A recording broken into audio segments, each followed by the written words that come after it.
सर्वदा।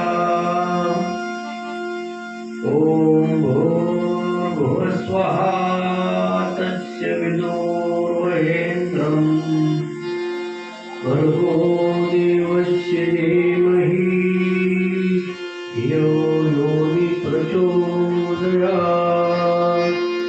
सर्वमङ्गलमाङ्गल्ये शिवे सर्वार्थसाधिके शरण्ये त्र्यंबके गौरी नारायण नमोस्तुते। ओम नमो भगवते वासुदेवाय नमः। नमः शिवाय। ओम नमः शिवाय। हर हर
समर्थ सद्गुरू रत्नाकर महाराज गुरुवर्य यांच्या 22व्या पुण्यतिथीच्या निमित्तानं आजच्या दुसऱ्या दिवसाची शिवपुराण कथा आता सुरुवात होत आहे।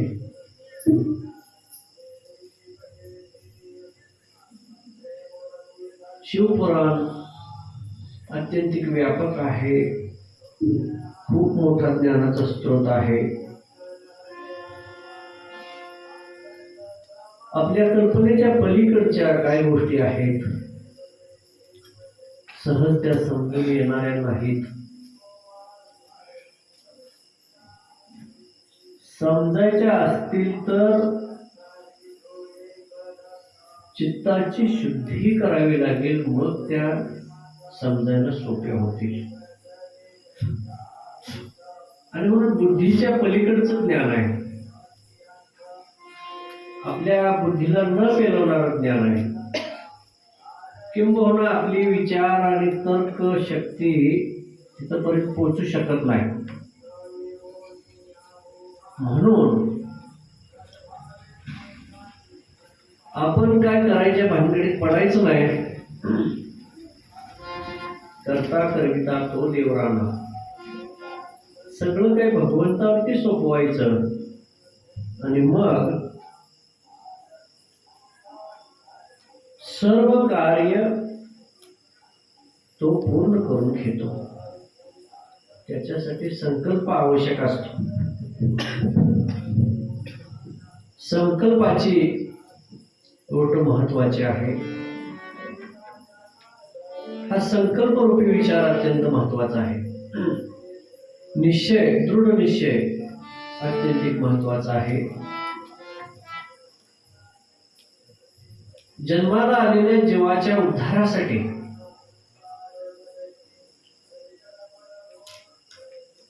हे अत्यंतिक महत्वाचं आहे.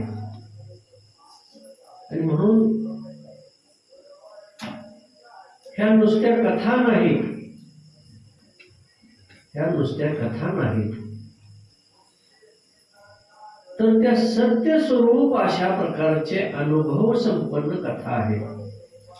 मोकळ्या कथा वेगळ्या आणि ह्या कथा नाहीत, तर अत्यंतिक सत्य स्वरूपाचं ज्ञान देणाऱ्या, अशा प्रकारचं अनुभव देणाऱ्या, पारमार्थिक ज्ञान देणारे गोष्टी या शिवपुराण कथेतून आपल्याला श्रवण करण्यास मिळतात. आता बाकीचे अनंत ग्रंथ आहेत, अनंत ग्रंथ आहेत, पण त्याची एक विशिष्ट मर्यादा आहे. पण हा ग्रंथ जो आहे, शिवपुराण ग्रंथामधील जे ज्ञान आहे ते पूर्ण स्वरूप अशा प्रकारचं आहे. पूर्ण स्वरूप, असं पूर्ण स्वरूप ज्ञान इतर ठिकाणी आपल्याला पाहावयास मिळत नाही. काही अंश, काही भाग. तसे 18 पुराण आहेत, 6 शास्त्र आहेत, 18 पुराण आहेत, आणखी वेगवेगळे ग्रंथ आहेत.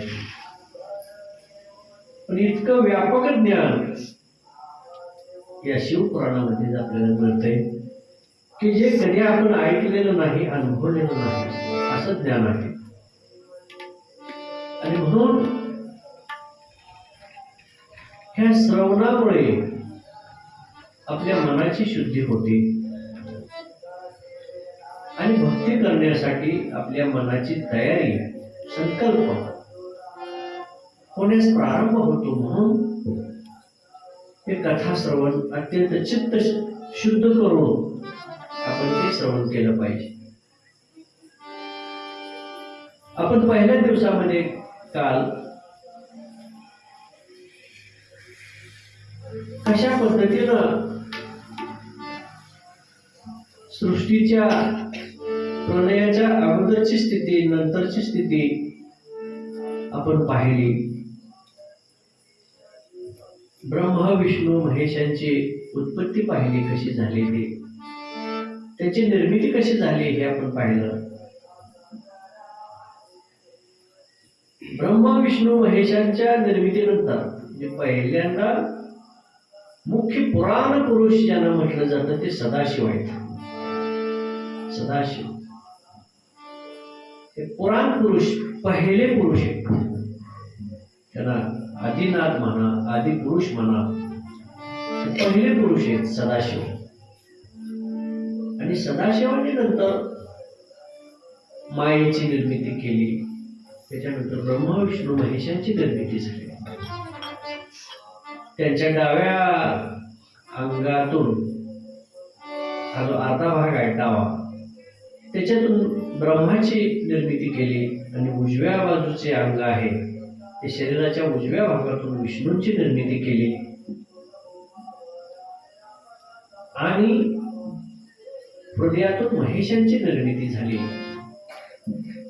अशा प्रकारे या निर्मितीला सुरुवात झाली. त्याच्यानंतर अनेक ऋषींची निर्मिती झाली, सप्त ऋषींची निर्मिती झाली, प्रजापतींची निर्मिती झाली. हे जे मोठ्या स्वरूपातला जे देवाधिक आहेत, ऋषी असतील, इतर देव असतील, प्रजापती असतील, यांची निर्मिती झाली. अजून जीवसृष्टीला प्रारंभ झालेला नव्हता. बाकीची जी जीवसृष्टी आहे त्या जीवसृष्टीला बाकीच्या अजून प्रारंभ झालेला नव्हता. आणि मग प्रत्येकाला कार्य वाटून दिल्यामुळं ब्रह्माला हे सृष्टी निर्मितीचं कार्य दिलेलं आहे. भगवान विष्णूंना पालन करण्याचं सगळ्यांचं पालन पोषण करण्याचं काम दिलेलं आहे आणि महेशानं संहार करण्याचं कार्य त्यांच्या हाती आहे. असे प्रत्येकाचं कार्य त्यांना सोपवलेलं आहे. आणि आता जीवसृष्टीला प्रारंभ करावा लागणार आहे. आणि म्हणून ब्रह्मदेवानी जीवसृष्टीला प्रारंभ करण्याची वेळ आता आलेली आहे. आणि मग हे जसे मुख्य अवतार आता झाले, काय ऋषींचे असतील त्यांची निर्मिती झाली, तसं ब्रह्मदेवानी अत्यंत एक सुंदर अशा प्रकारचा एक पुरुष निर्माण केला. त्यांच्या मनापासून तयार झाला. याच्यातून कल्पना सुद्धा करू शकत नाही. कल्पना सुद्धा करू शकत नाही. कारण हे अयोनी संभव सगळे जन्म आहेत. शरीरातून मानव निर्मिती, मनातून निर्मिती, डोळ्यातून निर्मिती,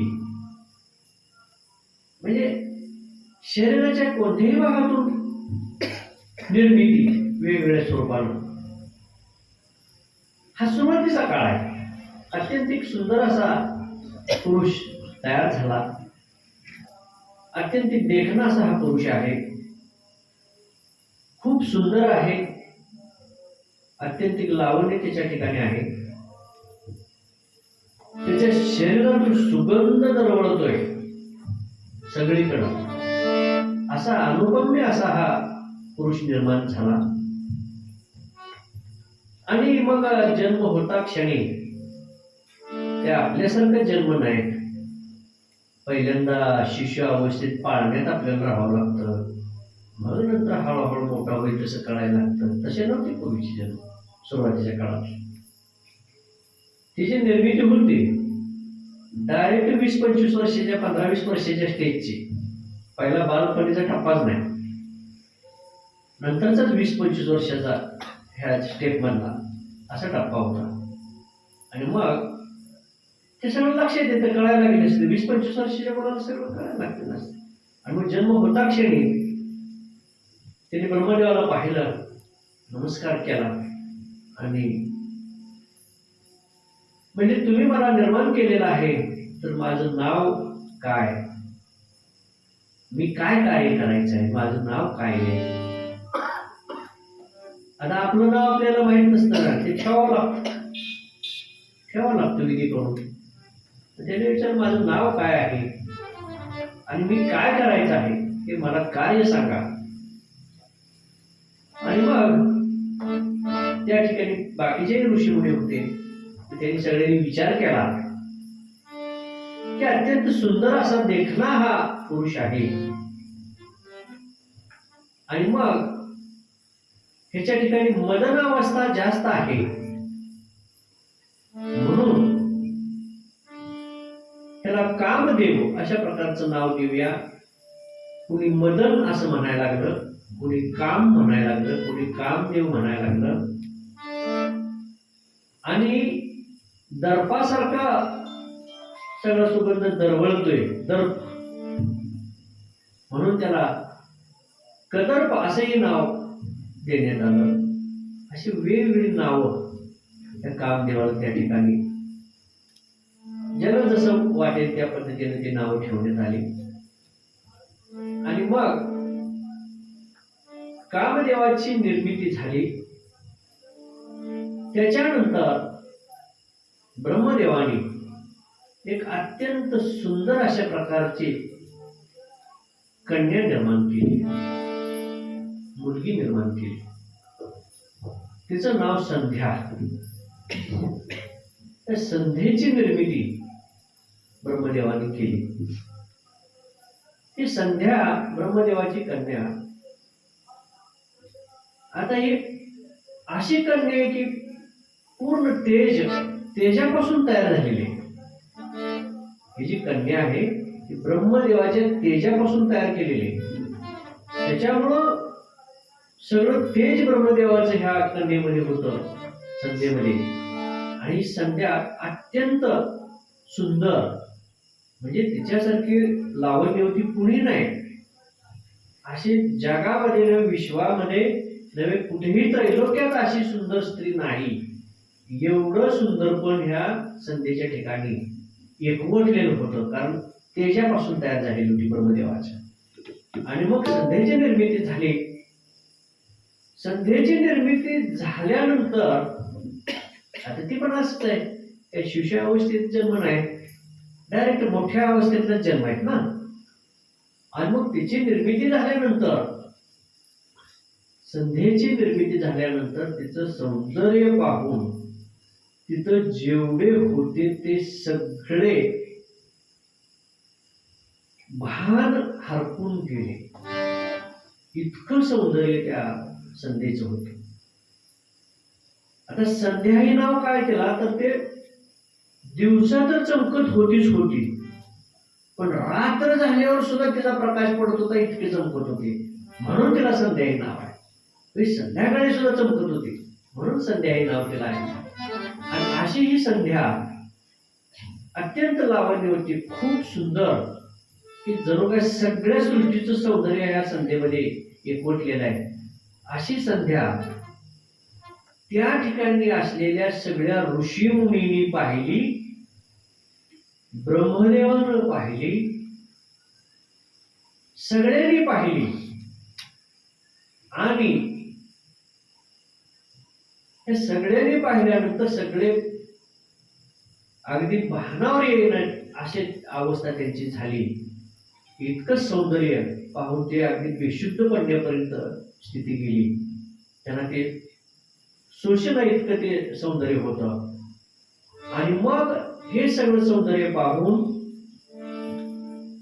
ब्रह्मदेव आणि हे ऋषी मुनी सगळ्यांना काम भावना त्या ठिकाणी निर्माण झाली. आता ब्रह्मदेव हे वडील आहेत, संध्येचे वडील आहेत ब्रह्मदेव, संध्या त्यांची कन्या आहे.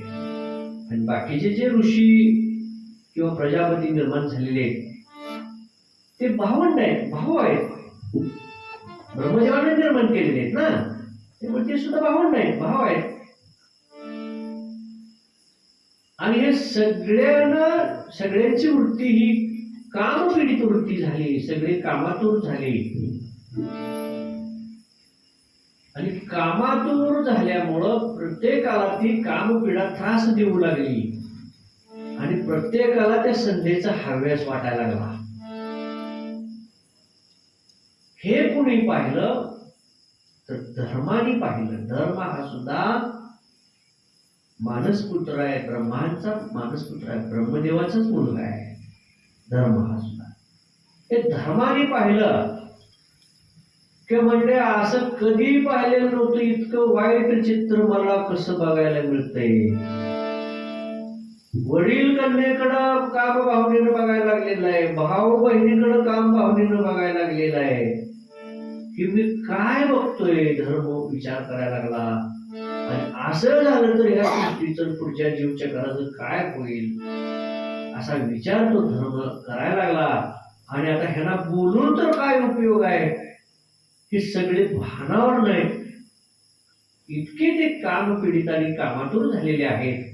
आणि मग धर्माने काय केलं, भगवान शंकराची आराधना करायला सुरुवात केली, प्रार्थना करायला सुरुवात केली. शंभो शंकरा करुणा करा दया. शंभो शंकरा करुणा करा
प्रभूने प्रार्थना करायला सुरुवात केली.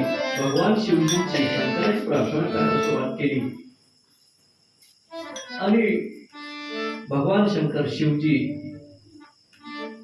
त्या ठिकाणी प्रसन्न झालेले आहेत आणि धर्माला विचारायला लागलेले, का माझं आवाहन करतोयस, काय अडचण आहे? आणि मग ज्यावेळी भगवान शंकर त्या ठिकाणी प्रगट झाले, भगवान शंकरांचं ज्यावेळी प्राकट्य झालं त्या ठिकाणी, त्यावेळी त्याने जे हे दृश्य बघितलं, ब्रह्मदेव आणि बाकीचे ऋषी, दक्ष, प्रजापती सगळे कामातूर झालेलं चित्र ज्यावेळी भगवान शंकरांनी बघितलं, त्यावेळेला अत्यंतिक संताप आला, खूप राग आला भगवान शंकरांना आणि ब्रह्मदेवांना ते जाब विचारायला लागले, संध्याही तुमची कन्या आहे आणि तुम्ही कन्येकडे कोणत्या स्वरूपानं बघताय? हे तुम्हाला शोभतंय का? कन्या ही तुमची मुलगी आहे. आणि बाकीच्या ऋषी मुनींना आणि इतर देवांना सुद्धा विचारू लागले की तुम्ही वेद जाणणारे आहात, सगळे ज्ञानी आहात, तुमची बुद्धी कुठं भ्रष्ट झाली? तुमच्या बुद्धीमध्ये असे विचार का आले? अशा प्रकारे अत्यंतिक संताप येऊन भगवान शंकर त्या ठिकाणी सगळ्यांना जाब विचारायला लागले आणि मग खूप राग आलेला आहे त्या ठिकाणी आणि रागाची अवस्था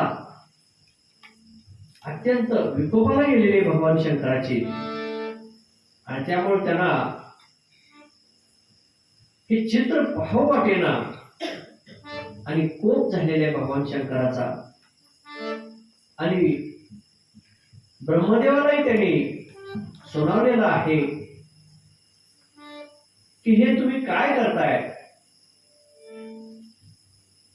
या गोष्टीच्या अपराधाबद्दल तुम्हाला शिक्षा करावी तेवढी थोडी आहे, तुम्ही खूप मोठ्या शिक्षेस पात्र आहे आणि म्हणून या पुढच्या काळामध्ये तुमचा कुठेही उत्सव होणार नाही, तुमची कुठेही आराधना करणार नाही, तुमची कीर्ती कुठेही वाढणार नाही. आणि सगळ्या ऋषी मुनींना सगळ्यांना ते म्हणाले की तुमचं तोंड सुद्धा मला पाहण्याची इच्छा नाही, असं म्हणून संतापून त्या ठिकाणी भगवान शिव अंतर्धान पावलेले आहेत. त्यानंतर हे सगळे हळूहळू भानावर यायला लागलेले आणि मग ब्रह्मदेवांना अत्यंतिक वाईट वाटलेलं आहे, वाईट वाटलेलं आहे, त्या ठिकाणी दुःख झालेलं आहे आणि ही अवस्था कोणामुळे झाली तर कामदेवामुळे झाली. का झाली तर कामदेवाची निर्मिती झाली आणि तो निर्माण झाल्यानंतर त्याने विचारलं ब्रह्मदेवांना की माझं नाव काय ते सांगा आणि मी काय कार्य करायचं ते सांगा. आणि मग त्याचं नाव ठेवल्यानंतर कामदेव, कंदर्प हे त्याचे नाव, मदन असे नाव ठेवल्यानंतर त्याला कार्य सांगितले गेलं की तू ह्या सगळ्या विश्वाला मोहून टाकणार आहेस, तुझ्या पुढं कुणाचंही काही चालणार नाही, असा सगळ्यांना तू भुलवणारा होणार आहेस, तुझ्या पुढं सगळ्यांची मती कुंभ होणार आहे, त्यामुळे तुझ्या पुढं काही चालणार नाही, कोणीही असू दे, देव असू दे, दानव असू दे, तुझ्या पुढे कुणाची मात्रा चालणार नाही. अशा पद्धतीचं कार्य तुला करायचं आहे आणि त्यासाठी ह्या कामदेवांना 5 अशा प्रकारची अस्त्र मोहून टाकणारी 5 बाण हे कामदेवाला त्या ठिकाणी दिलेले होते की त्या 5 बाणांनी तुला जिथं जिथं जे उपयोग करायचा बाण त्या बाणाचा उपयोग करायचा आणि तुझं कार्य सिद्ध करायचं. कार्य काय आहे की भुलवायचं, त्याच्या ठिकाणी कामभावना निर्माण करायची, हे तुझं काम आहे. त्याच्यासाठी हे 5 बाण तुला देण्यात आलेले आहेत. आणि मग असं जे ब्रह्मदेवाने सांगितलेलं होतं त्यावेळेला त्यानं काय केलं की आता हे 5 बाण दिलेले आहेत ते खरे का खोटे किंवा हे त्याची परीक्षा घ्यायला नको का, म्हणून ट्रायल बघायसाठी हे केलं त्यानं. पहिली ट्रायल. आता कुठं ट्रायल घ्यायची तर इथं एवढीच माणसं आहे, ह्यांच्यावर ट्रायल घेऊया म्हणला. ते पहिल्या ट्रायलला सगळे असे सपशेल पडले. म्हणजे इतकी वाईट अवस्था पहिल्याच ट्रायल मध्ये कामदेवाच्या ब्रह्मदेवाची झाली, सगळ्या ऋषीमुनींची झाली, देवादिकांची झाली. आणि म्हणून हे कामदेवानं हे घडवून आणल्यामुळं कामदेवाचा राग ब्रह्मदेवाला आला. म्हणजे तुझ्यामुळे आम्हाला मान खाली घालावी लागली, आम्हाला अपमान झाला तुझ्यामुळं, तू हे काय केलंस, अत्यंतिक आम्ही निंदनीय असं झालो, अपमानित झालो, ते आम्हाला तोंड दाखवायला कुठं जागा उरली नाही, हे तू असं काय केलंच म्हणजे. आणि त्याच्यामुळं आम्हाला भगवान शंकराच्या कोपाला सामोरं जावं लागलं. तू हे असं करायला नको होतं. अगदी म्हणला मी काय मनानं केलं का, तुम्ही माझी निर्मिती केली आणि तुम्हीच मला 5 बाण दिलेला आहे आणि ह्या कार्यासाठी हे वापर म्हणून सांगितलेलं आहे. मी ही परीक्षा घेण्यासाठी पहिली ट्रायल केलेली आहे म्हणला. आता इथून पुढे मला हेच काम करायचंय. आता माझी चूक काय आहे हे, तर माझी काही चूक नाही. माझं कार्य जे तुम्ही सांगितलं तेच कार्य मी केलेलं आहे. आणि मग अपमानित झाल्यामुळं ब्रह्मदेव अपमानित झाला, सगळे ऋषीमुनी अपमानित झाले. आणि त्यावेळेला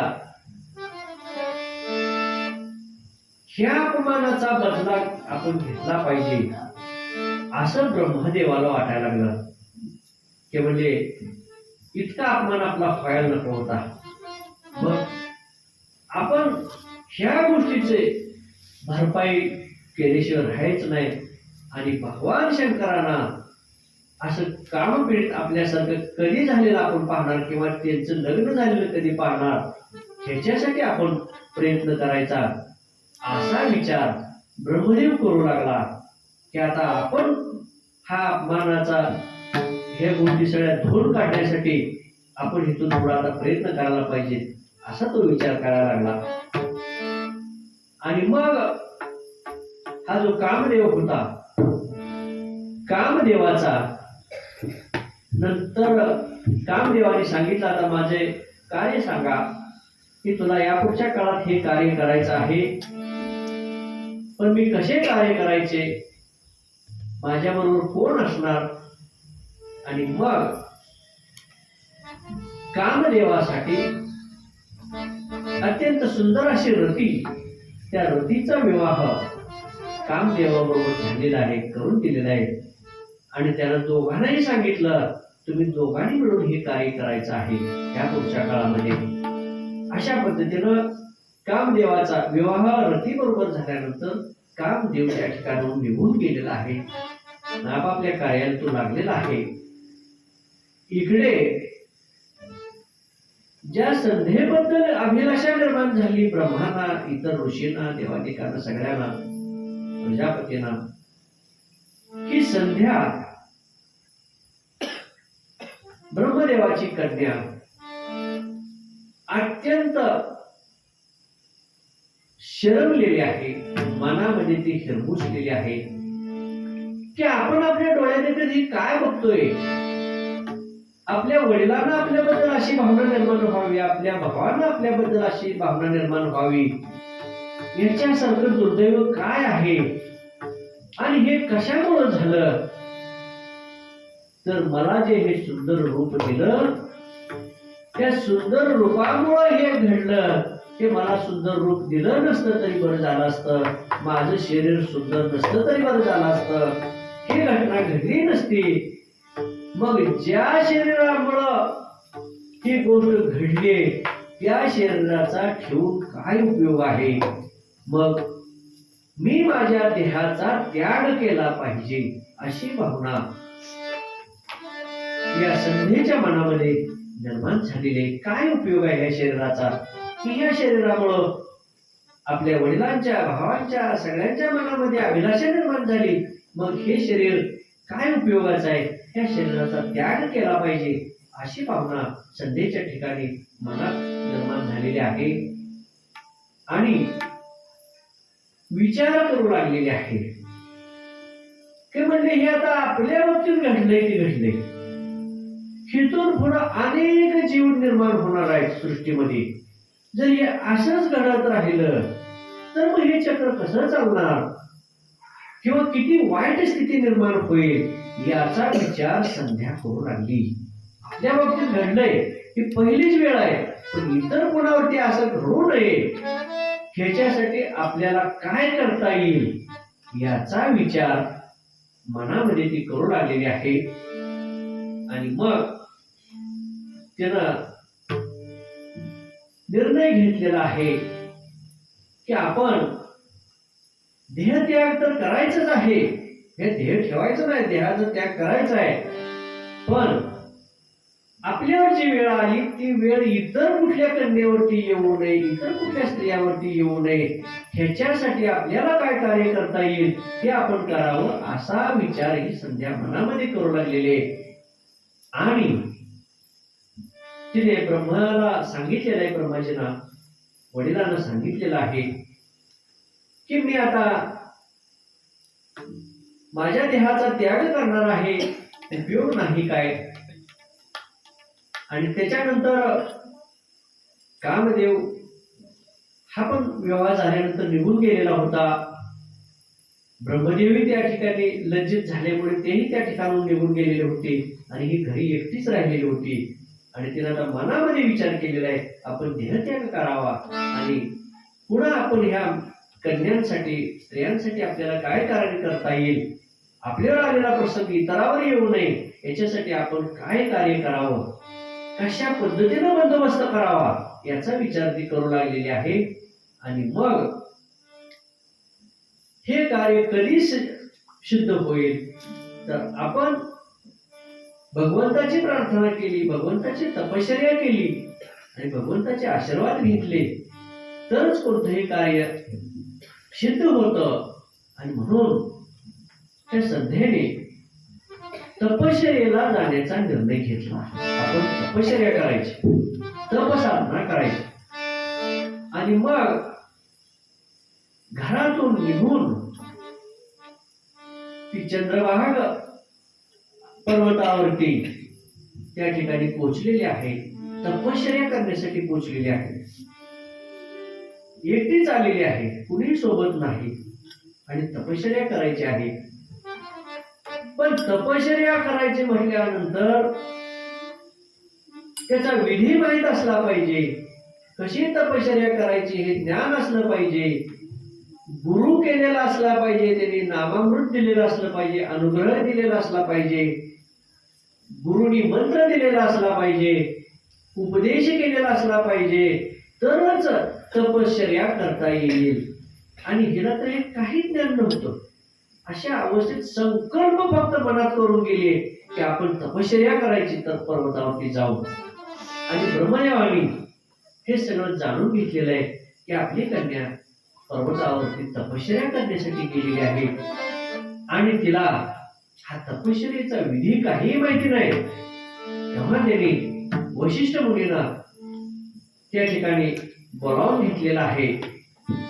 आणि मग वशिष्ठ मुनींना त्याने ब्रह्माजीने सांगितलेलं आहे की संध्या पर्वतावरती तपश्चर्या करण्यासाठी गेलेली आहे, तिला कसलाही तपश्चर्येचा विधी माहित नाही, ज्ञान नाही.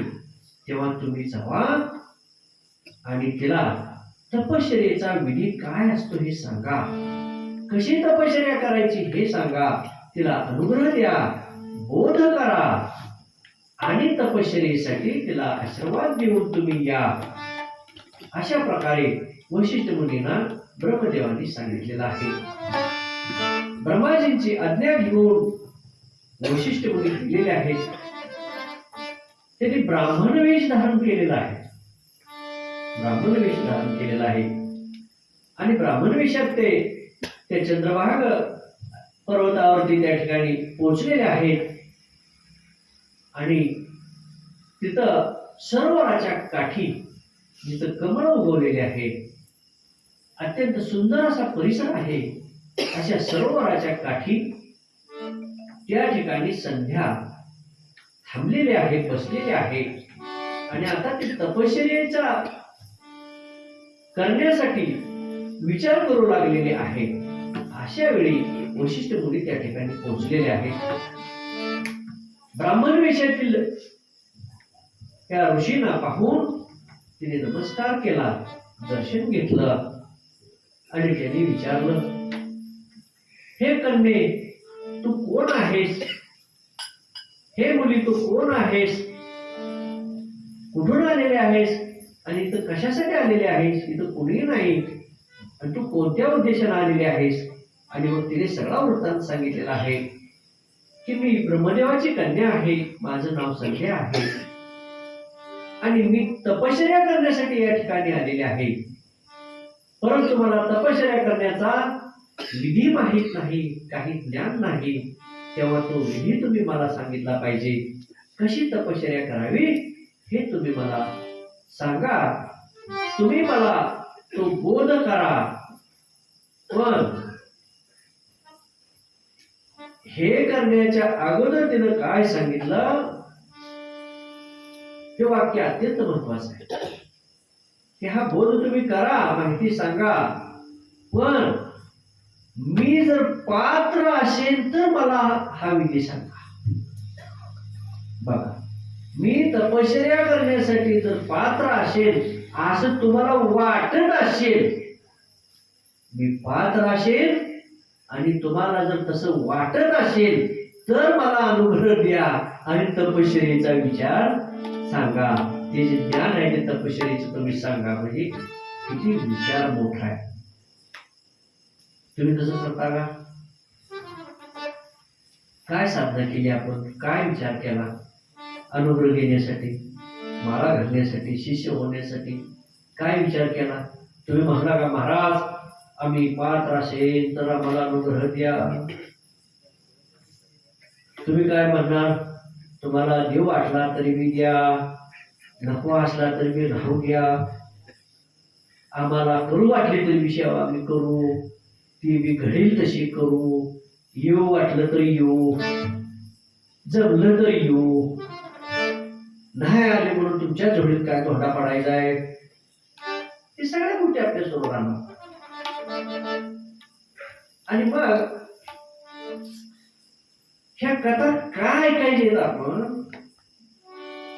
जसं भट्टीतलं सोनं शुद्ध असतं, भट्टीमधनं जे बाहेर निघतं ते 24 कॅरेट सोनं अत्यंत शुद्ध असतं, तसं ह्या जी कथा आहेत ना, हे परमोच्च शुद्ध अवस्थेतल्या कथा आहेत.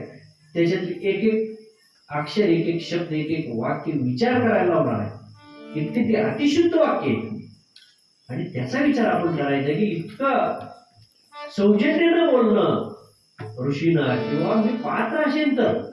नंतर आपण काय, मला काय झालंय, बाकीचे कोण काय करते ते का, आम्ही एकतर आलो शेवेला, सांगायचं तुम्ही बाकीचं काय सांगायला लागलाय, असं आहे का? त्यांच्या मनात यावं लागतंय आपण पात्र होण्यासाठी. थोडक्यात काय, तुम्ही गुरुचा अंगीकार केलेला असतोय. तुम्हाला वाटतंय आम्ही गुरु करायचंय, तुम्ही गुरुचा अंगीकार केलेला आहे. गुरुने तुमचा अंगीकार केला का नाही माहित आहे का? तुम्ही गुरुचा अंगीकार केला, तुम्ही स्वीकारलं गुरुला, आम्हाला अनुग्रह द्या, आम्हाला एक गुरु स्वीकारलं. तुम्ही गुरुने तुम्हाला स्वीकारलं का हे तुम्हाला माहित आहे का? हे माहित आहे का? गुरु तुम्हाला स्वीकारणार ना? का स्वीकारणार नाही? सेवा तुमची वैकुंठाला पोचली ना. भक्तांची सेवा वैकुंठाला पोचली. का स्वीकारणार नाही कुठे? स्वीकारायला काय मागून लावला पाहिजे. ये गे बाबा, बस गे बाबा, खा गे बाबा. जावयाच्या मागे लागणार नाही सासू सासरी. अशी आता अवस्था महाराज लोकांची झाली. पळा कुठं? शिष्यांच्या मागे. शिष्य कुठं आहे? पुढं पळायला लागलाय. ते कुठं आहे? फवार मारतोय. ते कुठं आहे? दारू धरतोय. ते कुठे गेलाय? बाजारात गेलाय. येतोय का नाही? काल नव्हता, आज तर येतोय का नाही? आज मी नाही, उद्या बघू आला तर. एखादी एवढे शिष्य. त्यामुळं गुरुंची सुद्धा बुद्धी भ्रष्ट व्हायची पाहिजे. सगळं बुद्धीचं संतुलन सगळं ढळत चाललं सगळं. हे सगळं काय म्हणते त्या सेवेचा पूर्ण मठ्यावर झाला. सेवेचा इतकी वाईट अवस्था होऊ द्यायची नसते. एवढी वाईट अवस्था होऊ द्यायची नसते. नाहीतर काय, तुम्ही आम्ही कुठल्या ह्याच्यात जन्माला आलोय? याला मृत्यूलोक म्हणतात. काय नाव आहे याला? मृत्यूलोक. स्वर्ग, मृत्यू आणि पाताळ. तुम्ही कुठे जन्माला आलाय? मृत्यूलोकात. ह्याला मरके लोक म्हणतात.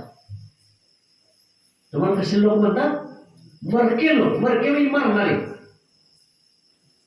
आपण जीव गेल्यावर मरून दिली काय? ती मरायचंच आहे. जीव गेल्यावर तुम्ही जिताय तो मेलाही देणार. मेल्यावर तर ठेवणार नाही, ती जाळायचा नाही त्याला. त्याची गोष्ट वेगळी. मेल्यावर मेलाच घे, त्याला काय आपण म्हणतो का आता मेला ती मेलाच घे, आता काय ती माघारी यायचा का? नाही, मेल्यावर मरून दिली. तुम्ही जिंता असताना मेलाही देणार त्या गोष्टी. आपण जिवंत आहोत का त्याची खात्री करा. असं चिमटं घेऊन अंगाला चिमटं घ्यायचं असं जोरात आणि बघायचं आहे का आपण जिथं काय जिवंत आहे का नाही बघा. म्हणायची पाळी येते. तुमच्याकडे काय जिवंत आहे? तुम्ही जिवंत आहे पूर्व बसलेली. काय जिवंत आहे तुमच्याकडे सांगा.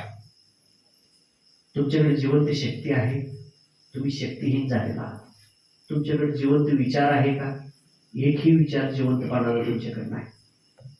कार्य करण्याचा विचार आहे का? तेही कार्य करण्याचं कार्य जिवंत नाही तुमच्या ठिकाणी. कार्य संपलेलं आहे तुमचं. प्रपंचातले संपलंय, परमार्थातले संपले. कार्य जिवंत नाही तुमच्या ठिकाणी. शक्ती तुमच्या ठिकाणी जिवंत नाही. विचार तुमच्या ठिकाणी जिवंत नाही.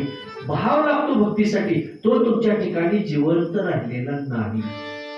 तुमच्या ठिकाणच्या सगळ्या गोष्टीचा अंत झालेला आहे. तुमच्या जीवनाच्या सगळ्या गोष्टी मृत झालेले, मेलेले. भाव संपलेला आहे, विश्वास संपलेला आहे, कार्य संपलेला आहे, विचार संपलेला आहे. काय आता जिवंत काय राहील तुमच्याकडे सांग? काय जिवंत आहे? कापड मोठे तुम्ही जितावी गवाच मिळाला लागला. तू काय राहिले? काय राहिलं? नाही राहिलं काय? विचार संपला ती माणूस संपला. ज्याचा विचार संपला ते माणूस संपला. आता वाट कुठे बद्दल बघायचे? त्याचा जीवन जाऊन वाट बघायची ना. ते खरे नाही का मारणार कोणा. त्याच्या आधी ठेवायचं. कारण जिवंत माणसाला एकदा सांगितलं कळा. हा, बार बार नाही, एक बार, बार बार नाही. जन्म भी बार बार नाही, एक बार. लक्ष 84 युनिट करून आला. एक बार. कोणा येईल का नाही सांगता येत. केळा होते का, मुंगी होते का, जनावर होते का, पशु होते का, पक्षी होते का, राक्षस होते का, माणूस होते, काय कळायला मार्ग आहे? आला याची किंमत कळली ना शरीराची. देहाची किंमत कळली, वाचेची किंमत कळली नाही कळली. कोणत्याही गोष्टीची किंमत कळली नाही. आई वडिलाची किंमत कळली नाही, गुरुची किंमत कळली नाही, भगवंताची किंमत कळली नाही. शून्य झालं सगळं, शून्य. आता म्हणा आम्ही जितोय की बरं असू दे, तुझं टाइम काय आम्हाला पक्का माहित आहे, तरी आम्ही म्हणतो जा बाबा खाऊन 4 घास प्रसाद घे, अजून 4 दिवस तुझं वाढव. जिवंतपणा आणण्यासाठी. ह्या कथा कशासाठी? तुम्हाला जिवंतपणा आणायचा रे, जिवंतपणा आणायचा. उठा जागे फार आता, स्मरण करा पंढरीनाथा. हे जागृत करायसाठी कथा आहे. तुम्ही कायम आळसात आहे, कायम निद्रेत आहे, कायम विचारात घडून गेलाय. काय तुला देश चालवायचा का ना? कुठं 2-4 माणसं तुझ्या घरात नाही ती देश चालवायची. तू पाठ एकदम डोकं सुंद होऊन बसलं. काय करतोय आपण? क्षणोक्षणी करावा विचार. मग संध्येनं तपश्चर्येचा विधी विचारलेला आहे वशिष्ठ मुनींना की मी पात्र असेल तर मला सांगा. आणि मग वशिष्ठ मुनीने तपश्चर्येचा विधी सांगितलेला संध्येला की म्हणजे तुझा संकल्प फार मोठा आहे, चांगला आहे.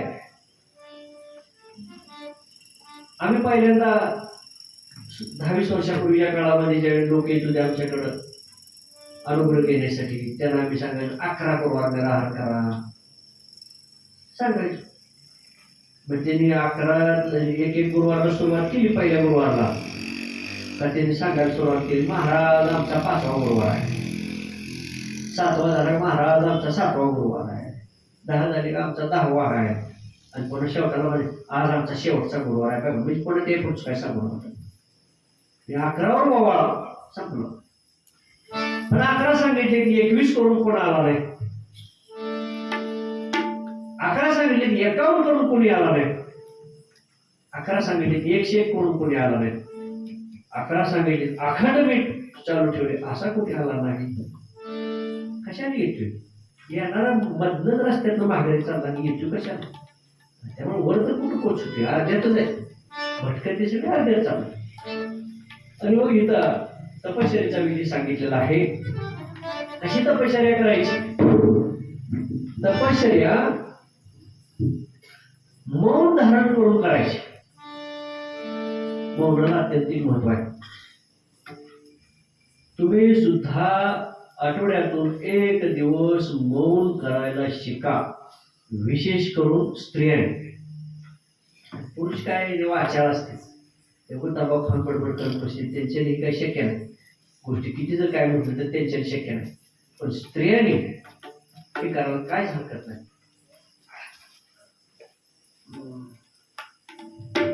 1 दिवसाचं मौन केलं तर अत्यंत मोठी सेवा आहे. सूर्योदय ते सूर्यास्त म्हणजे आंघोळ केल्यापासून ते सूर्यास्तापर्यंत दिवस मावळेपर्यंत करायचं. दिवस मावळ्यानंतर आरती केली नंतर मौन सोडायला काय हरकत नाही. किंवा त्याला रात्रभर सकाळी सोडले तरी चालेल. त्यांना जसं पेले होईल तसं. पण सूर्योदय ते सूर्यास्त एवढं झालं तर पुष्कळ. मौन करायचं. आता इथं सांगितलंय विधी मौन करा. त्याच्यानंतर काय करा? आता भूक सुचली पाहिजे ना. भूक सुचली पाहिजे. काय तर पाणी वगैरे प्यायला पाहिजे. भूक लागली तर काय खायचं फळ नाही, खायचं काय नाही. पूर्वीच्या काळी काही जण झाडाचा पाला खाऊन तपश्चर्या करायचे, काही जण फळ खाऊन करायचे, पण काही जण झाडाचा पाला खाऊन तपश्चर्या करायचे. आता इथं यांनी वशिष्ठ मुनींनी काय सांगितलंय? फळ वगैरे खायला सांगितले नाही. पानं सुद्धा खायला सांगितले नाही. पाणी घेऊन तपश्चर्या कर म्हटले. सुरुवातीच्या काळात काय कर? पाणी पिऊन, नुसतं पाणी प्यायचं, दुसरं काय करायचं नाही. त्याला आपण निराहार उपवास म्हणतो. आता सुद्धा काही जण करतात 1 दिवसाचा आठवड्यातून. पाणी पिऊन कर. त्याच्यानंतर काही काळ लोटल्यानंतर पाणी सुद्धा बंद करायचं. त्याला निर्जली उपवास म्हणायचा. कसला उपवास म्हणायचा? निर्जली उपवास. म्हणजे पाणी न घेता केलेला, काही न घेता केलेला असा तो निर्जली उपवास करायचा. मौन धारण करायचं आणि ध्यानधारणा करायची. हा सगळा विधी वशिष्ठ मुनींनी संध्येला सांगितलेला आहे. आणि मग तो विधी सांगून वशिष्ठ मुनी त्या ठिकाणून गेलेले आहेत. आणि आता प्रत्यक्ष तपश्चर्येला प्रारंभ झालेला आहे. संध्येनं तपश्चर्या करण्यास सुरुवात केलेली आहे, प्रारंभ झालेला आहे. रोज नित्यनेमानं सेवा करू लागलेली आहे. नित्यनेम नामी जे प्राणी पूर्ण लक्ष्मीवर नभर तयार. नित्यनेमाला महत्व आहे. नाहीतर आताचा देवदेव कसं झालाय आपला? बाकीचे देवदेवासारखं देवदेव झाला. जत्रेला वर्षात एकदा जत्रेला गेली ना देवदेव झाला. गाडी झोपून गेली. पोळ्या एकदा करून तिथं नैवेद्य करून पोळ्याचा नैवेद्य त्या देवाला दाखवला. पुन्हा वर्षभर काय त्या देवाला घेणं नाही देणं नाही. त्याला वार्षिक देवदेव म्हणायचं. वार्षिक देवदेव. आणि ते फार समाधानी यायचे का आम्ही देव वर्षात एकदा जाऊन आलो. फार मोठा उपकार केला असतो देवाला. एवढा मोठा उपकार कुणीही केला नाही. तू सगळे परिवार घेऊन गेला, पोळ्याचा नैवेद्य दाखवला आणि पुन्हा अजून वर्षाने तू जातोय. किती मोठी सेवा करते. काही मासिक भक्त आहेत. मासिक हे वार्षिक भक्त झाले. काही मासिक आहेत. मासिक म्हणजे महिन्याच्या वारीला जायचं. महिन्याची अमावस्या असेल, पौर्णिमा असेल, एकादशी असेल, मासिक भक्त. पण महिन्यावर डोक्यात काय घ्यायचं नाही. काही साप्ताहिक आहे. आठवड्यातले एका वाराला कोण गुरुवारी जात असेल, कोण शनिवारी जात असेल, कोण रविवारी जात असेल. साप्ताहिक सेवा. पण रोजची अशी नित्यनियमन सेवा करणारी फक्त फार थोडी आहे. म्हणून ही नित्यनियमाच्या सेवेला फार महत्व आहे. आणि मग तपश्चर्याला प्रारंभ झालेला आहे. निराहार तपश्चर्या आहे, मौन आहे. किती दिवस तपश्चर्या करावी निराहार मौन धारण करून. किती दिवस परीक्षा हे तपश्चर्या तपसाधना किती दिवस केली असेल संध्येनं तुम्ही कल्पना करू शकणार नाही. कल्पना करू शकणार नाही. किती वर्ष नाही. 4 युग. 4 युगे. एक युग 1000 वर्ष पुढे असते. एक युग अशी 4 युग होस तर 4 युगापर्यंत संध्येनं तपश्चर्या केली. 4000 वर्ष तर पुढचा काळ धरून चालत. 1000 वर्ष म्हणजे 4 युगाचे 4000 वर्ष धरून चालत. 4 युग पूर्ण होईपर्यंत एवढी तपश्चर्या, इतकी मोठी तपश्चर्या केली. आता भगवंत प्रसन्न व्हायला काय अडचण आहे का? किती कडक साधना आहे, किती तपश्चर्या, किती मोठी तपश्चर्या आहे. आणि अशी तपश्चर्येमध्ये लीन झालेली आहे. आणि तपश्चर्येत लीन झाल्यानंतर त्याची जी अवस्था आहे ती सिद्धावस्थेला पोचलेली. सिद्धावस्थेला आता सिद्ध आणि बद्ध, फुटकं गाडग बद्ध म्हणायचं. बात वाजत तुम्ही संक्रांतीच्या वेळेला वगैरे ती गाडी घेऊन जातं ना, वाजून बद वाजले, उत्तर गेले, छर गेले, कुठं तर पण ह्याला तडा गेलाय, चला ठेवा, बाद वाजते, बाद झालं.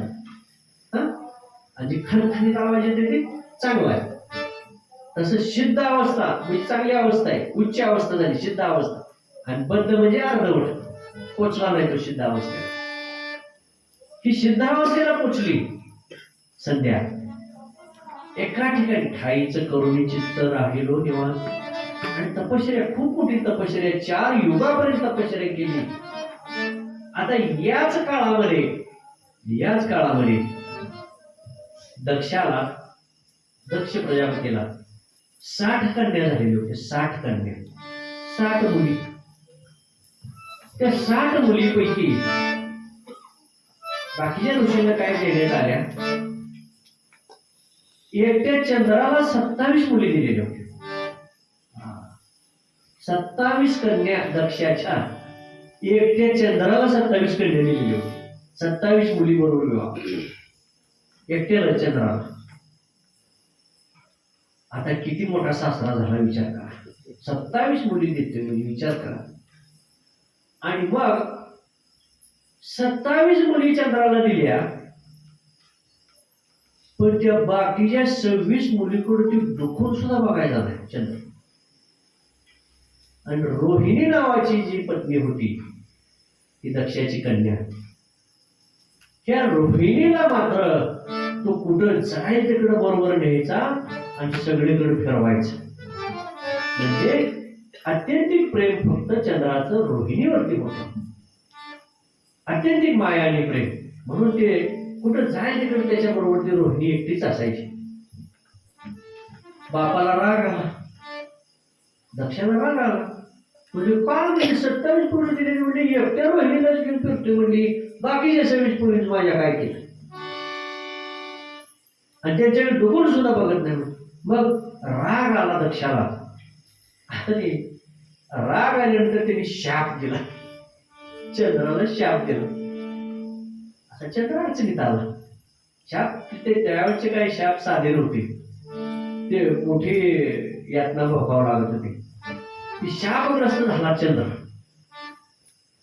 चंद्राला शाप मिळाल्यामुळे तो शापग्रस्त झाल्यामुळं बाकीच्या देव लोकांना चिंता लागली की आता ही चंद्र शापात कवा सुटायचा, कसा सोडवायचा. ती काय बारकावी शाप नाही, आता काय करायचं.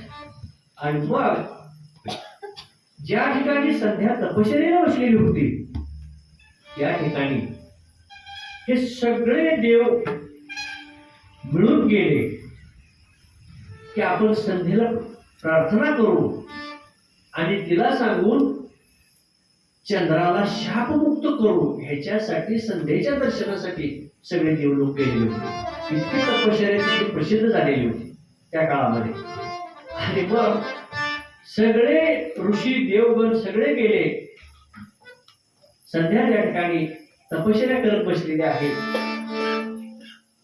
तिनं डुकून डोळे उघडून सुद्धा बघितलं नाही, कोण आले काय बघितले सुद्धा नाही. आणि मग देव लोकांचा तिथे इलाज चालला नाही. आता काय करायचं म्हणजे की डोळं उघडायलाच तयार नाही, सिद्धावस्थेत पोचलेले. मग आता आपण कसं सांगायचं, काय सांगायचं. त्याच्यामुळे तिथूनच माघारी आले. आणि मग त्या देव लोकांनी त्या ठिकाणी एक नदी तयार केली. ती चंद्रभाग पर्वताच्या ठिकाणी नदी तयार केल्यामुळं त्या नदीला चंद्रभागा असं नाव पडलं गेलं, चंद्रभागा पर्वतामुळं. आणि त्या नदीमध्ये स्नान केल्यानंतर चंद्रमुक्त होईल म्हणून ती नदी चंद्रभागा नदी त्या ठिकाणी तयार केली. आणि मग त्याच्यामध्ये आंघोळ करून चंद्र मग तो शापग्रस्त होता तो चांगला झाला, त्याचा शापमुक्त तो झाला. अशा पद्धतीनं ही तपश्चर्या अखंड चालू होती 4 युगापर्यंत. आणि सिद्धावस्थेला पोचलेली आहे. आणि तिची भक्ती ही भगवंतापर्यंत पोचलेली आहे. भगवान शंकरापर्यंत तिची भक्ती पोचलेली आहे. आणि भगवान शंकर प्रसन्न झालेले आहेत संध्येवरती. आणि त्यांचं आगमन त्या ठिकाणी प्राकट्य संध्येच्या ठिकाणी त्या ठिकाणी समोर येऊन उभा राहिलेले आहेत. स्वतः भगवान शंकर शिवजी त्या ठिकाणी समोर येऊन उभा राहिलेले आहेत. आता भगवान शंकराचं काही तेज थोडं आहे का, ज्यांचा एक डोळा सूर्य आहे, एक डोळा चंद्र आहे, तिसऱ्या डोळ्यामध्ये अग्नी आहे, हजारो सूर्याचं तेज एकवटलेलं त्यांचं इतकं तेजस्वी असं हे रूप आहे. आणि ते असं तेजस्वी रूप ज्यावेळी समोर येऊन उभा राहिले संध्येच्या, त्यानं प्रणिपात केला, दर्शन घेतलं. आणि दर्शन घेतलं पण तिला काय म्हणावं हे कळेना, काय प्रार्थना करावी ही संध्येला कळेना. म्हणजे त्याचं काय ज्ञान नव्हतं ना, काय आपण म्हणावं. देव प्रगट झालेत पण काय म्हणावं तिला काय कळेना. नुसते हात जोडून उभा राहिले. आणि मग भगवंताने विचार केला की हिला काय काय म्हणावं हे कळे नाही, तर मग हे ज्ञान हिला देऊया. मग त्यांनी काय केलं, वाणीला ज्ञान दिलं, संध्येच्या वाणीला ज्ञान दिलं, बुद्धीला ज्ञान दिलं. आणि त्या ज्ञानामुळं संध्या स्तुती करायला लागली, प्रार्थना करायला लागली, भगवान शंकराची मनोमन त्या ठिकाणी प्रार्थना करायला लागली. तर आता तिला ते ज्ञान प्राप्त झालेलं आहे. नमः शिवाय, ओम नमः शिवाय, हर हर भोले, नमः शिवाय,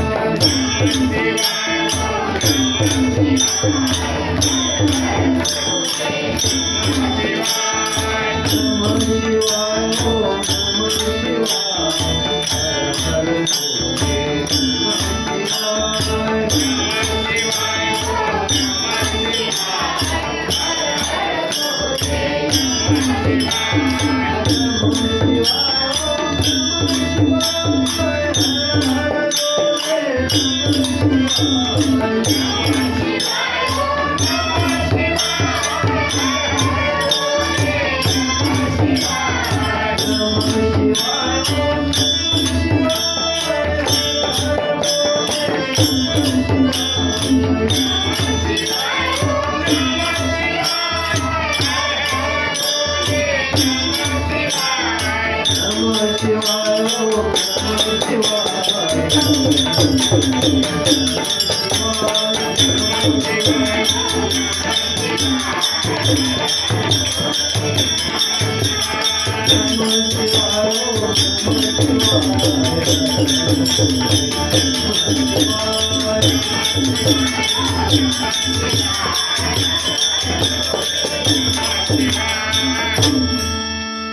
आणि आता स्तुती करू लागली, कारण ते ज्ञान वाणीला दिव्य अशा प्रकारचं ज्ञान झालं आणि भगवंताची प्रार्थना करू लागली.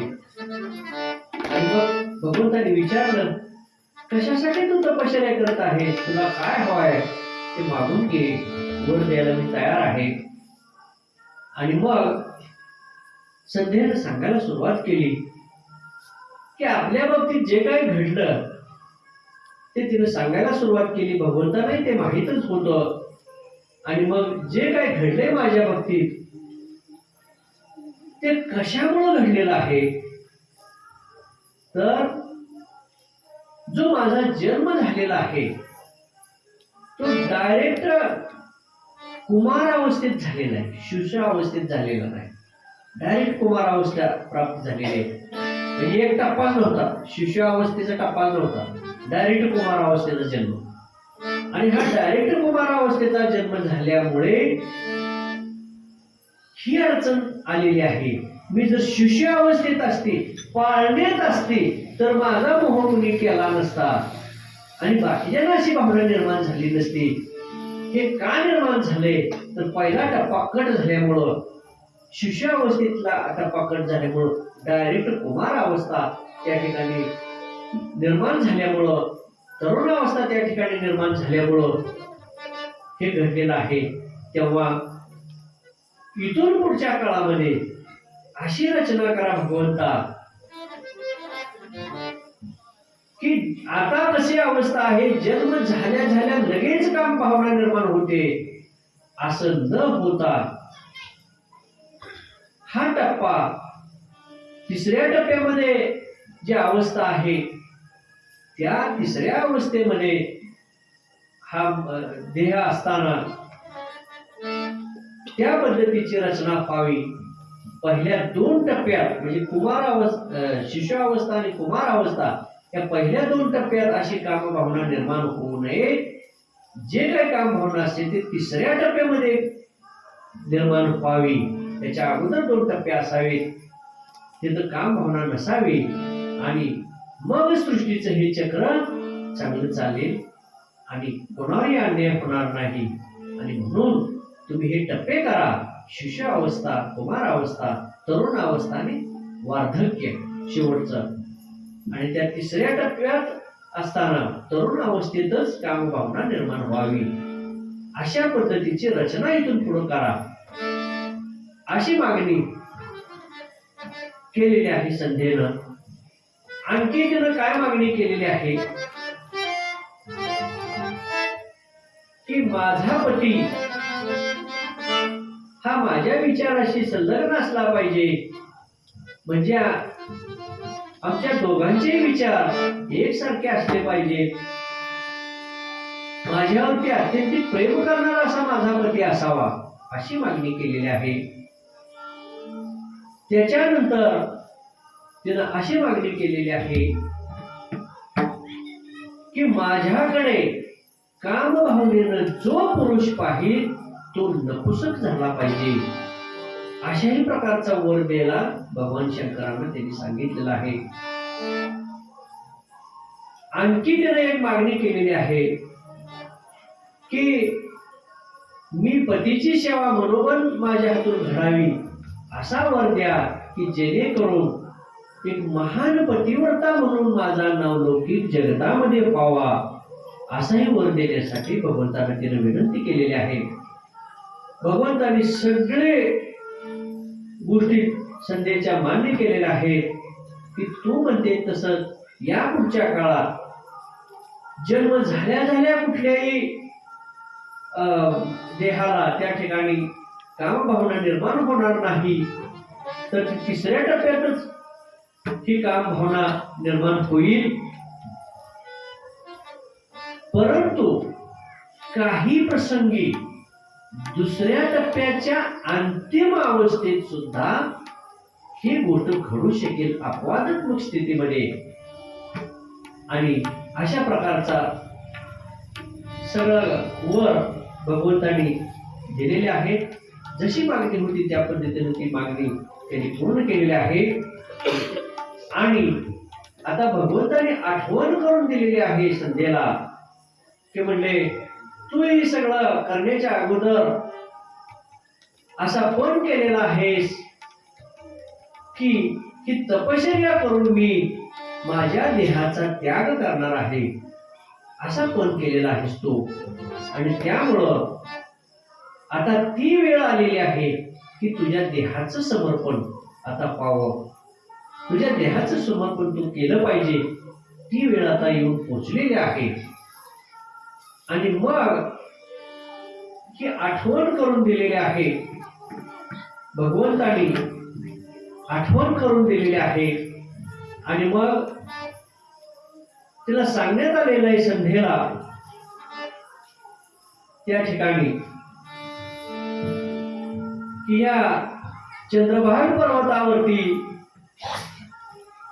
त्या ठिकाणी मोठा यज्ञ सुरू आहे आणि ऋषी त्या ठिकाणी यज्ञ करीत आहेत. आणि त्या यज्ञाच्या ठिकाणी तो 12 वर्ष त्या ठिकाणी यज्ञ चालू आहे. त्या यज्ञाच्या ठिकाणी तू जावं, परंतु कोणालाही तू दिसून येऊ नये असं गुप्त स्वरूपानं त्या ठिकाणी जावं. आणि गुप्त स्वरूपानं जाऊन त्या ठिकाणी मनामध्ये तू असं चिंतन करायचे की तुला कोणता पती हवा आहे, त्या पतीचं मनोमन चिंतन करायचं. आणि मग यज्ञामध्ये उडी घ्यायची, आपलं देह समर्पण करायचा. अशा पद्धतीनं सगळं सांगितलेलं आहे. आणि त्या पद्धतीनं संध्या त्या ठिकाणी चंद्रभाग पर्वतावरती त्या ठिकाणी गेलेली आहे की ज्या ठिकाणी 12 वर्ष असा हा सतत यज्ञ सुरू होता. आणि त्या ठिकाणी गेल्यानंतर तिला गुप्त स्वरूपाने एका जागी ती उभा राहिलेली आहे, कोणालाही न कळू देता उभा राहिलेली आहे. आणि यज्ञ सुरू आहे, अनुष्ठान सुरू आहे यज्ञाचं. आणि त्या ठिकाणी आपल्या पतीचं चिंतन केलेलं आहे. आता कोण पती व्हावा याची मागणी ती त्या चिंतनात करू लागलेली आहे. तर ब्राह्मण वेशात आलेले जे वशिष्ठ मुनी होते तीच मूर्ती ती आठवायला लागलेली आहे. हेच पती आपल्याला मिळावे म्हणून चिंतन मनामध्ये करू लागलेले आहे. आणि ती ध्यान करत चिंतन करत मनामध्ये ते ध्यान करत करतच आणि दिव्य अशी ते वशिष्ठ मुनींची मूर्ती आठवत तिनं आपल्या देहाचं समर्पण त्या अग्नीमध्ये यज्ञकुंडामध्ये त्या ठिकाणी आपला देह समर्पित केलेला आहे. यज्ञकुंडामध्ये ज्यावेळी तिनं देह समर्पित केला त्यावेळी तिच्या देहातून जे एक स्थूल आत्मा जो बाहेर निघाला, स्थूल शरीर, सूक्ष्म अत्यंत सूक्ष्म अशा प्रकारचं स्थूल सगळं जळून गेलेलं आहे. आणि अत्यंत सूक्ष्म असं जे शरीर आहे ते सूक्ष्म शरीर अग्निदेवतेनं त्या ठिकाणी ते सूक्ष्म शरीर घेऊन सूर्यमंडळामध्ये ते गेलेले आहे. स्वतः अग्नी ते सूक्ष्म शरीर घेऊन सूर्यमंडळामध्ये सूर्याजवळ गेलेला आहे. आणि सूर्याला त्या ठिकाणी सांगितलेलं आहे हे सूक्ष्म शरीर संध्येचं सूक्ष्म शरीर आहे, हे देण्यासाठी मी आलेलो आहे. अत्यंत महान पतिव्रता आहे आणि खूप मोठी तपसाधना केलेली आहे. आणि हिच्या त्या दिव्य शरीराचा तिने त्याग केलेला आहे. हे सूक्ष्म शरीर मी या ठिकाणी घेऊन आलेलो आहे. ते सूर्याला त्याने सोपवलेलं आहे. सूर्यदेवाने त्या शरीराचे 2 भाग केलेले, एक वरचा भाग आणि एक खालचा भाग, असे 2 भाग केलेले शरीराचे. त्या वरच्या भागाला एक नाव दिलं आणि खालच्या भागाला एक नाव दिलं. वरच्या भागाला प्रातस्नान असं नाव दिलं प्रातःसंध्या प्रातःसंध्या असं वरच्या भागाला नाव दिलं आणि खालच्या भागाला सायं संध्या असं नाव दिलं. प्रातःसंध्या ही देव लोकांसाठी आहे, त्यांना फल देण्यासाठी. आणि जी सायं संध्या आहे, आता सायं संध्या आणि प्रातःसंध्या. प्रातःसंध्या म्हणजे सूर्योदयाच्या पूर्वी जी संध्या केली जाते, संध्या स्नान आपण करतो संध्या स्नान, आंघोळ, ते पहाटेच्या वेळेचं सूर्योदयाच्या वेळेचं त्याला प्रातःस्नान म्हणायचं, प्रातःसंध्या स्नान म्हणायचं. आणि सूर्य मावळाच्या वेळेला जे स्नान असतं त्याला सायं संध्या स्नान म्हणायचं. असे दोन भाग केले.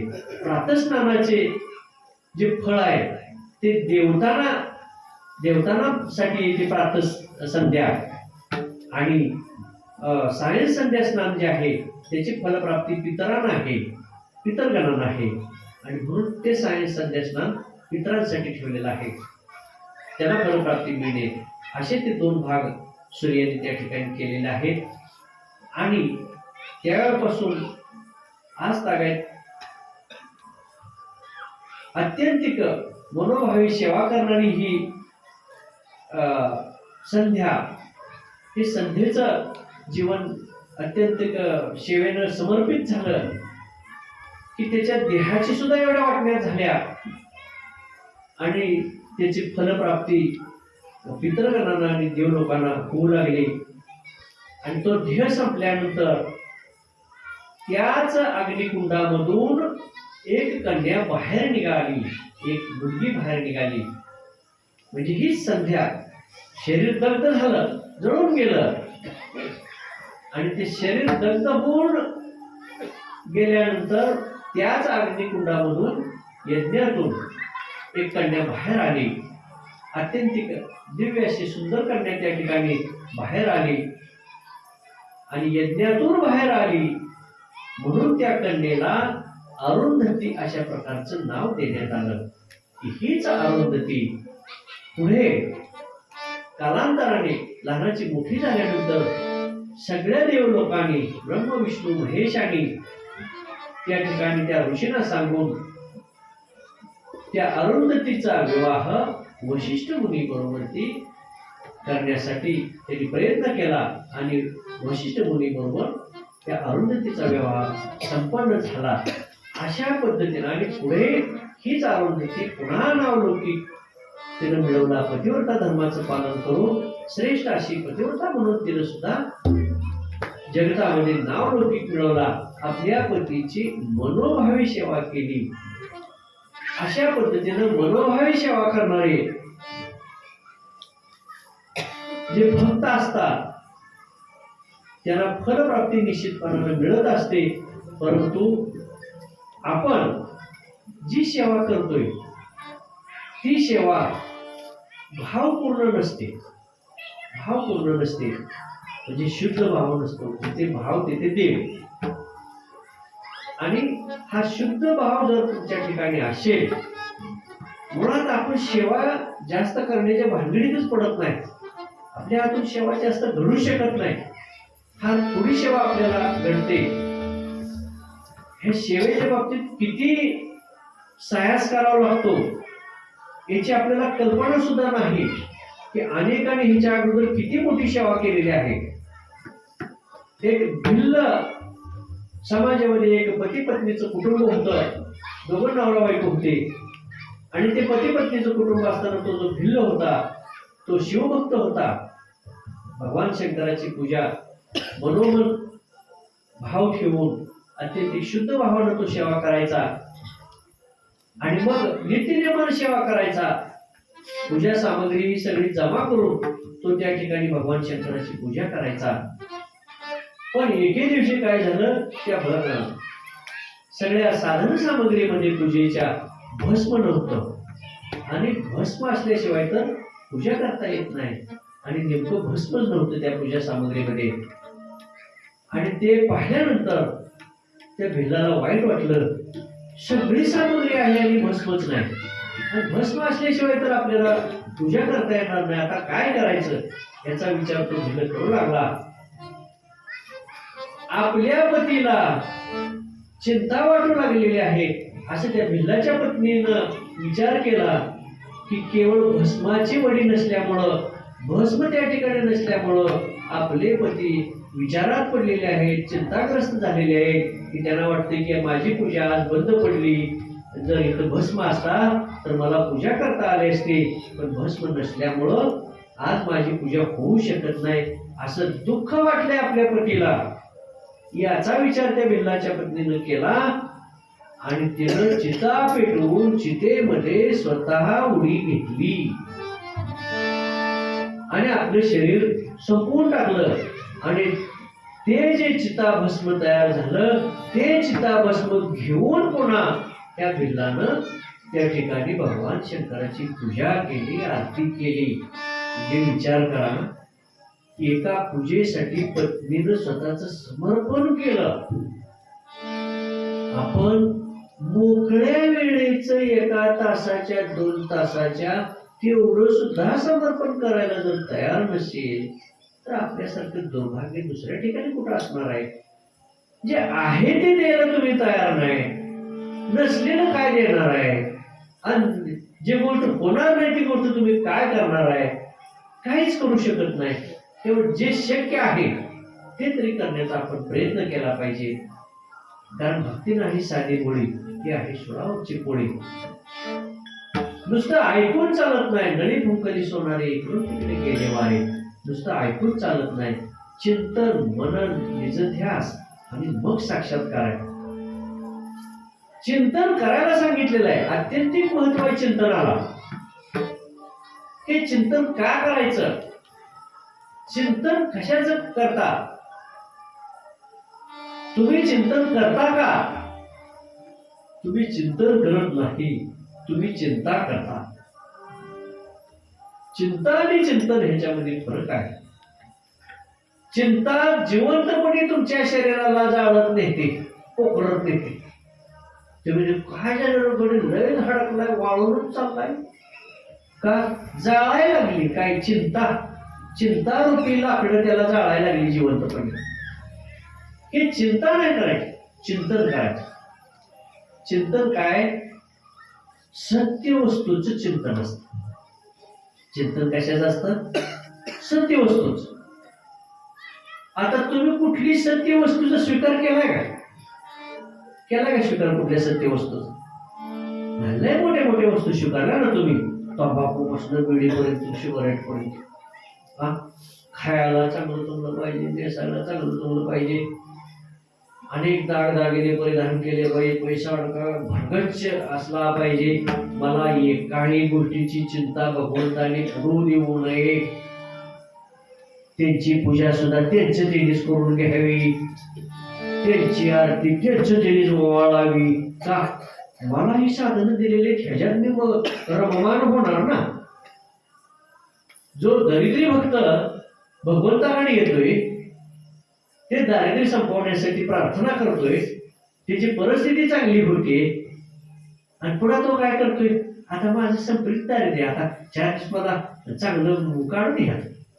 काय करतं तिकडे जायला? काय म्हणजे गरज सर्व वैद्य बरोबर अशी भावना जर व्हायची कशी म्हटलं तर या गोष्टी उपयोग नाही. हे का घडतंय? अज्ञानामुळे घडते. अज्ञानामुळे. भक्ताचे प्रकार सांगितलेले ना, अर्थ, अर्थार्थी आणि जिज्ञासू असे भक्त आहेत.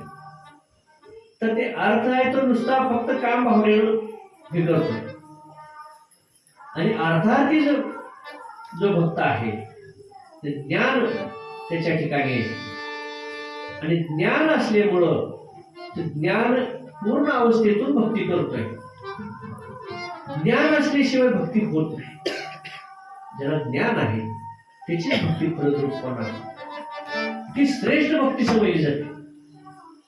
ज्ञान नसताना केलेली, अज्ञानपणात केलेली भक्ती पाण्यात पडली म्हणायची. पाण्यात पडली गेली, त्याला काय उपयोग नाही. ज्ञान झाल्यावरची भक्ती आहे, तीच भक्ती फलद्रूप होणार तुमची. ज्ञान असल्याशिवाय भक्ती होणार नाही. भक्ती विना ज्ञान नाही, ज्ञानाविना भक्ती नाही. मग ज्यांना ज्ञान नाही ते अज्ञानात काय करतात लोक? कोणाला भाजायचे त्यांच्या मनाने कोणालाही भाजतात त्याला काही अधिकार नाही, काय नाही. त्या देवाकडे ज्ञान नाही, त्या देवाकडे शक्ती नाही, त्याच्याकडे काय विश्वाचं संचालन करण्याची ताकद दिलेली नाही, काय पालन पोषणाची जबाबदारी दिलेली नाही, संकटातून बाहेर काढण्याची शक्ती नाही, असं कोणालाही भासतात. कशामुळं? अज्ञानामुळे. देवांचा देव तो महादेव, देवांचा देव. आणि मग त्या महादेवाला बसल्यानंतर, भगवान शिवाला बसल्यानंतर कोणतीही अडचण राहण्याची काहीच गोष्ट नाही, कारण सगळ्यांची उत्पत्ती त्यांच्यापासून आहे आणि सगळ्यांचं कार्य ते करून घेतात. आणि एकमेव भगवान शिवशंकर असे आहेत, एवढे सर्व शक्तिमान असून सुद्धा अखंड ध्यानधारणा करतात. तुम्ही बघितलेलं आहे, कधी डोळं उघडून बसले बघितलं? अखंड ध्यान मग्न अवस्थेत आहे. त्याला प्रपंच करू वाटत नाही, त्याचा बारका विस्तार आहे. देवांचा काय बारका विस्तार आहे का? तुम्ही काय नाही का माझं कालचं बुडलं ना, आजचं जरा काय होतं का कोणाला, उद्या मी कसं काय लई अडचण आहे. किती मोठा विस्तार आहे तुमचा. तर एवढे भगवान शंकरांना इतका गोष्टी, सगळ्या चराचर त्यांना सगळं देवाधिका सहित सगळं चराचर सगळं त्यांच्या आधिपत्याखाली, ते एक क्षण सुद्धा वाया घालवत नाहीत, अखंड ध्यानधारणेत मग्न असतात. तुम्हाला ध्यान करायला वेळ नाही, पण तुमच्या ध्यानाचा जप मात्र महाराजांना करायचा. हात असं धरून आलाय का, डोळं झाकून देवाचं ध्यान कुठलं आलाय का, कुठे येतोय का, येईल का दुसरीकडे भरकटायला लागलाय का, कुठे चालला गेलाय का कोणाच्या नादाला लागलाय का. देवाचं ध्यान नाही, देवाचं ध्यान नाही. तुमच्याच कथा, तुमचं ध्यान आणि तुमचं जे उकरडा आणून ठेवलेलं आहे तेच चापचत बसायचं. पोरीचं देऊन शिस्तीला लावा, जावायचं शिस्तीला लावा, पोराला पोरगी जायचं लय पोरी, पोराला पोरगी एखादं हो, डोळ्यात एकच हो, ह्याला नोकरी लागावा, खेरीला पाणी मिळावं. हा आमच्या पोटापोट द्या. तुला पोटापोट दिलं तू तिकडच बस, इकडे येऊच नको. शरीर पण इकडं तोंड सुद्धा घेतलं देवाचं त्या महाराजांचं गुरुचं. काय अशी अवस्था. आणि तुम्ही काही एका जन्म, ही एवढा जन्म आहे आपला, ह्याच्यानंतर हजारो जन्म झाले, तुमचे बी झाले, माझे बी झाले. ध्यानात आली का? मागच्या जन्मात कुठं होतं हाय का? ध्यानात आली का? येते का ध्यानात कोणाला? कोण सांगू शकतंय का? मागच्या जन्माला अमक्या गावात होतो, असं करत होतो, ह्यांच्या पोटी जन्माला आलो. काय आहे का? काय माहिती आहे का? कोण पती आहे, कोण पत्नी आहे, कोण मुलगा आहे, कोण आई आहे, कोण वडील आहे, कोण भाऊ आहे, काय माहिती आहे का? तर मागचं तर कळेल तुम्हाला. हे ज्ञान झाल्यानंतर मागचं तर कळेल, पण पुढचं 7 जन्मात सुद्धा कळेल. पुढच्या 7 जन्मात, मागचं काय कळत कळेल, त्यात काही विषय नाही. पुढच्या 7 जन्मात सुद्धा कळेल की तुमचं काय काय होणार आहे पुढच्या 7 जन्मात. राम जन्माला यायच्या आधी रामायण लिहिलं, जन्मल्यावर लिहिलं. वाल्याचा वाल्मिक झाला, वाल्याचा वाल्मिक झाला नारद मुनीने अनुग्रह दिल्यानंतर. त्याने सांगितल्यावर कृपा झाली, त्याने रामायण लिहिलं. पण रामायण लिहिलं त्यावेळेला राम जन्माला आला होता का? हजारो वर्ष अगोदर रामायण लिहून ठेवलं वाल्मिक ऋषी. आणि त्याने लिहिलेल्यानुसार ते रामांचा अवतार झाला. प्रभू रामचंद्र देवांचा अवतार सुद्धा लिहिल्यानुसार झाला. म्हणजे पुढचं कळलं का राहिलं, पण तुम्हाला 7 जन्माचं कळणार नाही. ह्या जन्मात तुमचा एकमेकाला विश्वास नाही. पत्नी म्हणते मी पतीला मोठी काळ ठेवते, पती म्हणते मी हिला मोठी काळ ठेवते, हिला मी काहीच करू देत. ते म्हणते ही मी ह्याला काहीच करू देत नाही, चोरून कुठं पैसे ठेवून ह्याला पता नाही. आणि ती ज्या गाडग्यात ठेवली ती गाडगी मी ते सर्व कोणतं घेऊन जाते, कारण माहिती आहे कुठल्या गाडग्यात कुणी काय ठेवले. अशी गठरी जमा करून करून करून चोराच्या हातात द्यायची आणि सगळे तपास करते किती पैसे साठवले, बायाजीने किती पैसे साठवले. सगळं पैसे कुठे जाणार, जावायचं नाही तर पोरीच धरत बाकी कोणाला देत नाही. 1 रुपया दिला तर तुम्हाला 1 रुपया दिला नाव नाही, अजिबात नाव नाही. हा त्या कशा नोटा चुरगळलेल्या ती किती ठिकाणी घड्या पडलेल्या ते त्यांच्याकडेच मिळणार. आणि ते गावा काढणार ती लय मुलगी रडत आली तर बाहेर काढणार असू तिचा एवढे घेऊन जा. आणि ती तेवढ्यावर थांबत नसते, पुन्हा आणखी पुढच्या केपला तसंच तिला माहित असते कसं रडायचं आहे, काय करायचं आहे, हे सगळं त्यांनी ट्रेनिंग भरपूर ट्रेनिंग त्यांनी घेऊन तयार असते आणि आपलं स्वार्थ साधत असते. हा मायेचा विषय आहे, हे करायला नको अशी काही गोष्ट नाही. कारण आता निम्माई साई स्टेटमध्ये त्यांच्या म्हटल्यानंतर तेवढ्या थोडक्यावर भागवते ती भागवते काय करतात त्याला चांगलीच गोष्ट आहे, नाहीतर पुन्हा मागे ठेवून कुठलं द्यायचं अशी गोष्ट आहे. हा विनोदाचा भाग सोडून द्या. प्रपंच मायाजाळ ह्या नश्वर गोष्टी आहेत त्या करायचे ते काय बंद ठेवायचे नाही. पण ज्या कार्यासाठी तुम्ही आम्ही आलो ना ते कार्य करा. ते कोणतं कार्य करा, भक्तीचं कार्य करा, ज्ञानाचं कार्य करा, भगवंताच्या सेवेचं कार्य करा, एकमेकावर उपकार करा, एकमेकांना साथ द्या, आपल्याकडे ज्ञान असलेलं इतरांना सांगा. आपल्याला काही कमी असेल ज्ञान ते घेण्याचा प्रयत्न करा, ते जतन करून ठेवण्याचा प्रयत्न करा. आपल्या आई वडिलांनी आजोबाजींनी कितीतरी चांगल्या गोष्टी आपल्या घरासाठी केलेल्या असतात, त्याची आठवण ठेवायची, मागची माहिती काढायची 10 पिढ्याची. आपल्या घरात असं असं जन्मलेलं होतं त्यानं असं सेवा केली म्हणते खरं आहे का काय, होय चांगल्या गोष्टी त्या जतन करून ठेवा. तुम्ही कसा झेंडा वागवणार आहे ते तुम्ही वागवा.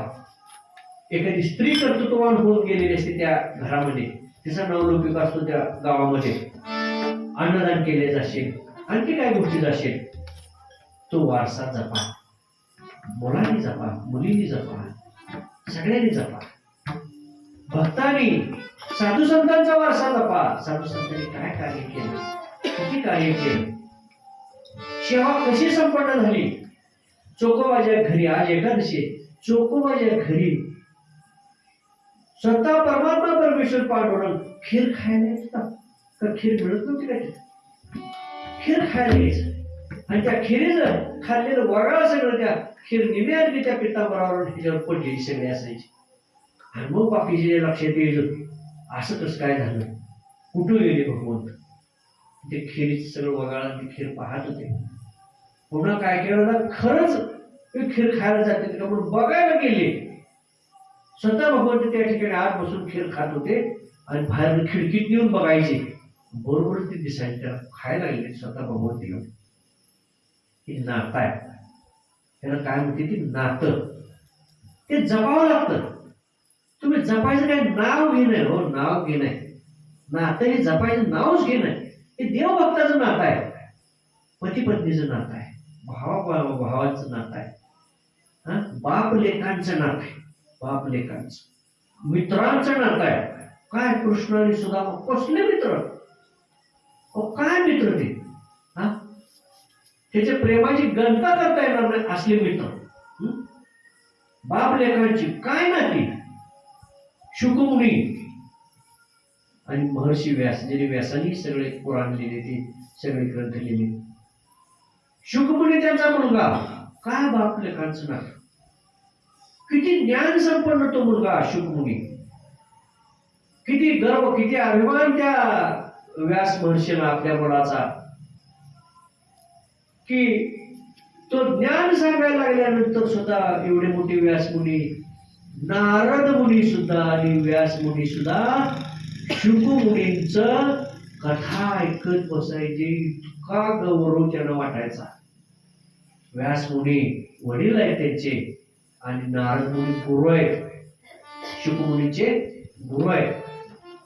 गुरु आणि वडील आपल्या मुलाचं ज्ञान ऐकायला बसायचे, गुरु आपल्या शिष्याचं ज्ञान ऐकायला बसायचे की माझा शिष्य किती ज्ञानात पारंगत झाला. स्वतः नारद मुनी दिव्य ज्ञान ऐकायला बसायचे आणि व्यासमुनी सुद्धा ते दिव्य ज्ञान ऐकायला बसायचे. आपल्या मुलाचं त्यांना किती अलौकिकता वाटत होती, किती प्रेम वाटत होतं.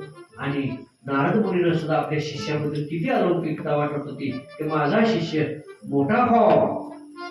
ही भावना गुरुच्या ठिकाणी असते, त्याला गुरु म्हणते. आता एक गुरु कुठं आहेत, शिष्य कुठं आहेत, कोणाची सेवा करते, काय करते ते शिष्याला बी कळत नाही आणि कोणालाच काय कळत नाही. आणि कोण कोणाचा गुरु, कोण कोणाचा शिष्य ही बी कळत नाही. गायचं वासरू कुठं त्या म्हशीला पेरणार नाही, ते जवळ सुद्धा येऊ देणार नाही. ज्याचं त्याचं नातं, ज्याचं त्याचं प्रेम ही वेगळं असते. कोणाचं कोणाला ती गोष्टी येत नाही. आणि म्हणून या सगळ्या गोष्टींचा विचार करा. कधीची वेळ आपली संपत आलेली आहे. आज एकादशी आहे. एक सुंदर अभंग पांडुरंगाचा घ्या आणि आपण आरती घेऊन आजच्या शिवपुराण कथेची आजची सांगता करू. आणि उद्याच्या दिवसाला राहिलेलं एकाच संधीच्या चरित्राला आजच्या आपलं एक पूर्ण एवढं 2 तासाला पेरलं गेलेलं आहे. उद्याच्याला राहिलेली काही चरित्र असतील ते पाहण्याचा आपण प्रयत्न करू. बोलावा विठ्ठल.